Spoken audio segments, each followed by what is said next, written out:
सबसे पहले डॉक्टर तारिक फजल चौधरी साहब ये बताएं कि एक तरफ तो प्राइम मिनिस्टर साहब के करीबी ज़राए ये कह रहे हैं जी कि वो ये जो ऑपरेशन अज़्म इस्तेहकाम है इस पर तमाम पार्टियों को एतमाद में लेना चाहते हैं, आल पार्टीज़ कॉन्फ्रेंस बुलाना चाहते हैं। दूसरी तरफ पंजाब हुकूमत जो है वो तहरीक इंसाफ पर पाबंदी लगाना चाहती है। ये दोनों मामला साथ साथ कैसे चलेंगे? बिस्मिल्लाहिर्रहमानिर्रहीम। मिर्ज़ा बहुत शुक्रिया प्रोग्राम में दावत देने के लिए।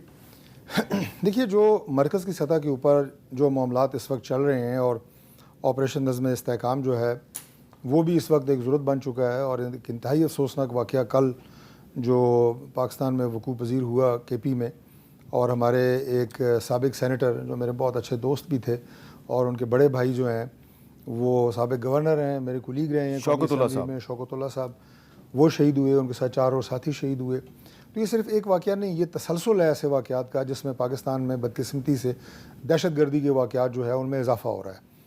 और एक टाइम था जब हम मुकम्मल अमन की तरफ न सिर्फ बढ़ चुके थे बल्कि अमन कायम हो चुका था, और वो दौर था जो मियां मोहम्मद नवाज शरीफ साहब का 2013 से 2018 तक का पीरियड था। उसमें हमने खासा कामयाबी हासिल की। तो अब अगर दोबारा ये वाक़यात रूनुमा हो रहे हैं तो हमें फिर ज़रूरत है कि हम देखें कि पाकिस्तान दुश्मन वो कौन सी कुव्वतें हैं जो पाकिस्तान में अपने मज़मूम मकासद की तकमील के लिए दहशतगर्दी को फ़रोग़ दे रहे हैं या दहशतगर्दी के वाक़यात में बिलवास्ता बिलावास्ता मुलव्वस हैं। तो उसके लिए तमाम पार्टीज़ को यानी अबव पार्टी लाइंस वो उन्हें साथ लेके चलना अज़द ज़रूरी है। आपको याद होगा कि जो एक बहुत ही बदकिस्मत वाक़या पेशावर के आर्मी पब्लिक स्कूल में वकूफ़ पज़ीर हुआ, उसके बाद भी इसी तरह की एक आल पार्टीज़ कॉन्फ्रेंस बुलाई गई और इमरान खान साहब उसमें तशरीफ़ लाए थे। तो मैं समझता हूँ कि ये मामला पाकिस्तान का है, ये मामला हमारे अमन का है। इसमें कोई पार्टी भी जो है वो पाकिस्तान के स्टेक्स से ऊपर नहीं। लेकिन इमरान खान साहब आज अपने पार्टी के कुछ लीडरों से मुलाकात करना चाह रहे थे, उनको मुलाकात की इजाज़त नहीं मिली। तो इजाज़त अगर आप ना दें तो इसका मतलब है कि आप इश्तियाल दिला रहे हैं उनको। देखिए, ये जो वाक़यात हैं छोटे मोटे एडमिनिस्ट्रेटिव मामलात होते हैं। उससे पहले भी एक दफ़ा कहा गया था कि इमरान खान साहब पर मुलाकात पर 15 या 20 दिन की पाबंदी लग गई है, महीने की पाबंदी लग गई है।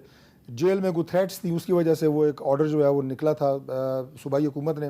मैंने उस वक्त भी कहा था कि एक हफ्ता बरकरार नहीं रहनी, आज कोई ना कोई अदालत इसको स्ट्राइक डाउन कर देगी। के प्रेसिडेंट आमिर मुगल साहब, उनको गिरफ्तार कर लिया आज DC ऑफिस बुला। मैं आपको अर्ज़ कर रहा हूँ कि ये जो चंद एडमिनिस्ट्रेटिव मामलात होते हैं ये हर ज़िले की इंतज़ामिया मुकम्मल तौर पर ज़िम्मेदार होती है कि वो ज़िले के अंदर लॉ एंड ऑर्डर को कायम रख सके। इन चीज़ों को आप जो एक नेशनल कॉज जिसकी हम बात कर रहे हैं उससे कंपेयर नहीं कर सकते, ना उस नेशनल कॉज में इस तरह के वाक़यात कोई रुकावट डाल सकते हैं। अच्छा शेख साहब, जो आज इजाज़त नहीं मिली उमर अयूब साहब को, शिबली फराज साहब को, इमरान खान साहब से इजाज़त नहीं मिली मुलाकात की, तो उसके बाद जो उमर अयूब साहब ने बतौर अपोजिशन लीडर गुफ्तगू की है, ज़रा आप उनका लबो लहजा देखें वो क्या बात कर रहे हैं। हमें इस धूप में, इस गर्मी में नहीं मिलने दिया वज़ीर आज़म इमरान खान साहब से। IG पंजाब जो डॉक्टर उस्मान डाउट, जो IG जेल खाना जात, जो फॉर्म 47 की वजीर आला बनी है मरियम नवाज, या ये जो फॉर्म 47 का वजीर आजम बनता फिर रहा है, या मोहसिन नकवी डाकू, इनको प्रिविलेज मोशन के जरिए पूरी इंतजामिया को इंशाअल्लाह ताला लाइन हाजिर करेंगे कौमी असेंबली में भी और सेनेट में, और पूछेंगे इनकी क्या मजाल इन्होंने हमें रोका यहाँ पे अपने महबूब कायद वजीर आजम इमरान खान साहब। तो शेख साहब, प्रिविलेज मोशन के ज़रिए आप वज़ीर दाखिला को लाइन हाज़िर कर सकेंगे?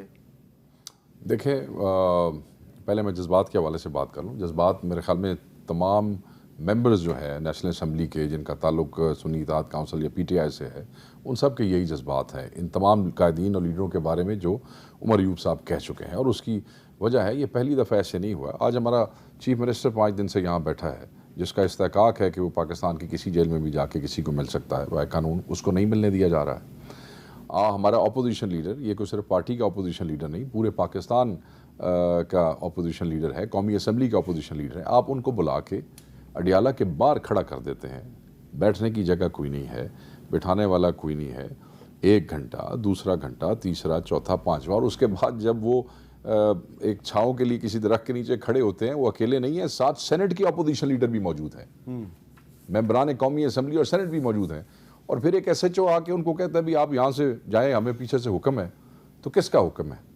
ऑब्वियसली हम तो यही समझते हैं कि जो पॉलिटिकल फोर्सेज जिनका नाम लिया है, चाहे वो वज़ीर दाखिला है, चाहे वो वज़ीर आला हैं, उन्हीं की पॉलिटिकल पार्टी की हुकूमत है पंजाब में भी, वो यही कर रहे हैं। तो फिर ये हमसे किस खैर की तवक्को करते हैं, किस मोहब्बत की तवक्को करते हैं। अगर ये आपको एपीसी में बुलाएंगे तो आप जाएंगे या नहीं जाएंगे? देखिए, इसका फैसला जो है वो तो पार्टी की क़यादत बैठ के करेगी, क्योंकि अभी ये बात सामने आई है।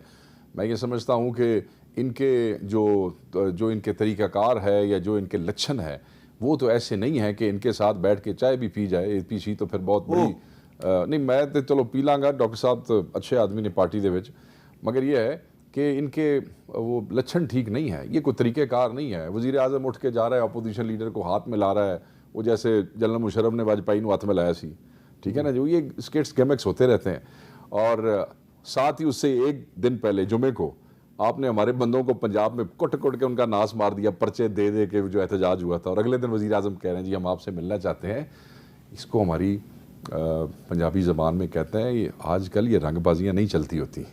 अच्छा, you have to rise above it. और एक और बात जो डॉक्टर साहब ने की, अगर मुझे इजाज़त दें भाई हैं मेरे, ये बिल्कुल ठीक कहते हैं कि नेशनल इश्यूज़ और छोटे मोटे इश्यूज़, हाँ, एक आदमी जो कि कानून और आइन के तहत दरख्वास्त देता है कि मुझे जलसे की इजाज़त दी जाए, उसको डिप्टी कमिश्नर ऑफिस में बुलाया जाता है कि जी हम एसी को बुला रहे हैं, हम साइट विजिट करते हैं आपके साथ और फिर फैसला करते हैं।